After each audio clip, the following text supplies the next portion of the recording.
This week I received an email from someone telling me that they are ready to end all the drama in their life, drama that's mostly caused by other people in their life. The reason I selected this question is because it's one I get all the time. How do I end drama in my life? Drama is a word that originally meant to act, which is why it made its debut in the world of performance art. As it relates to emotional life, drama is a state, situation, or series of events involving intense conflict. Put these two things together and you have the definition of a person who is dramatic. It's a person who acts as if they are in a state of intense conflict. There's a perception that a person who is dramatic or is a drama queen is overreacting or is acting for the sake of attention, much like a performer on stage. A drama queen acts as if things are much worse than they actually are. Because of this, there's a stigma associated with drama. You'll hear people say, "I'm done with all the drama," or "he or she is addicted to drama," or "he or she is a drama queen." I'm going to get this out of the way right off the bat and tell you that when it comes to our emotional lives, there is no such thing as drama. It's impossible to be dramatic. And when you say that somebody is being dramatic or that somebody's a drama queen, you're shaming them for their feelings, which I assure you are very real.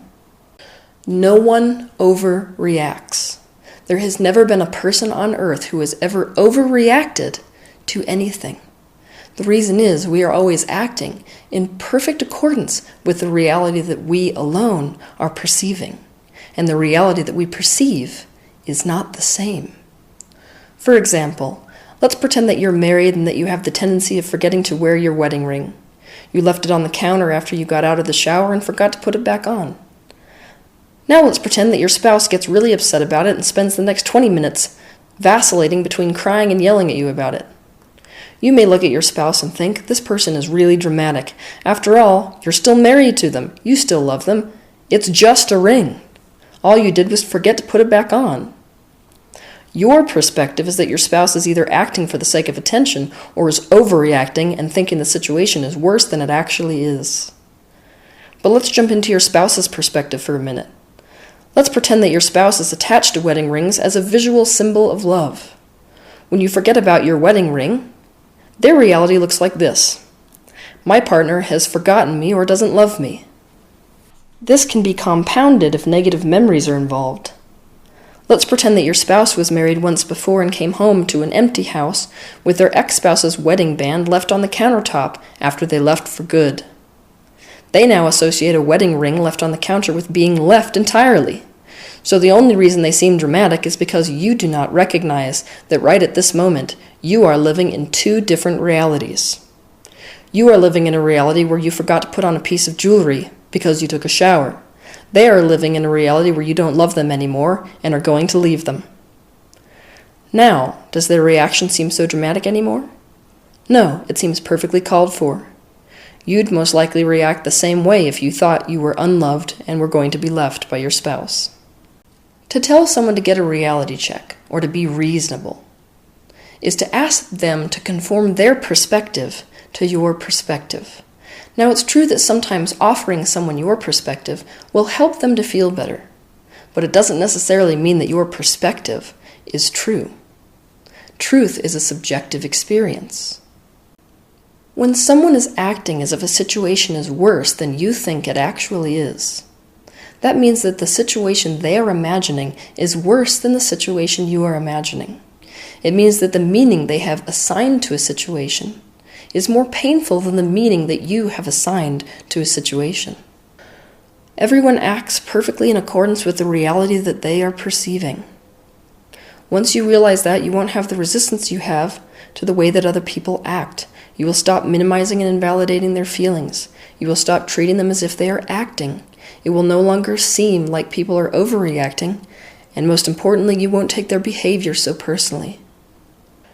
People who say I don't want any more drama in my life usually mean I'm sick of being surrounded by all these dramatic people. I feel as if they're causing me to come out of balance and to lose my sense of inner peace. But the issue is this. You live in a universe that's based on the law of attraction.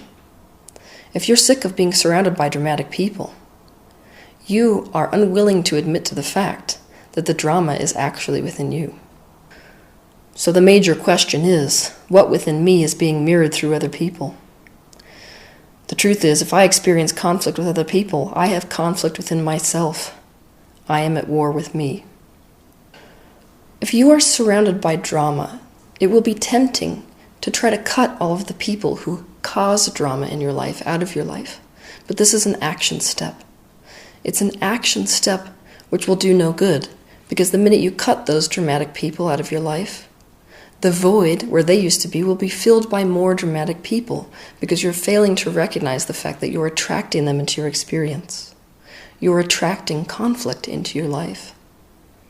If you're someone who's surrounded by drama and you're sick of it, these are some very important questions to ask yourself.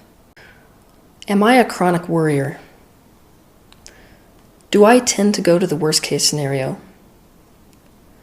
Do I secretly love dramatic situations and therefore want them because I usually feel numb and drama causes me to feel something? Do I secretly love dramatic people because being near them helps me to feel more sane, stable, and rational? Do I have the tendency to become bored, so I attract drama to entertain myself? Did I grow up around emotionally unstable people and experience conflict as love? Therefore, do I expect it in others and only recognize love when there is conflict? Is there an internal conflict in me that causes me to feel emotionally unstable that I am unwilling to admit to or look at, and so it keeps mirroring itself through my relationships? Am I unwilling to validate and admit to my own feelings, so not only do they have to mirror themselves through other people, but I treat others like I treat myself, by invalidating their emotions? We need to find a way to release our resistance to drama and to approve of drama if we want to decrease the presence of drama in our lives. Drama is not a bad thing.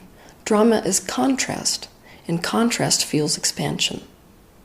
The person who has the most drama in their life has the most contrast in their life, and the person who has the most contrast in their life has the most expansion in their life.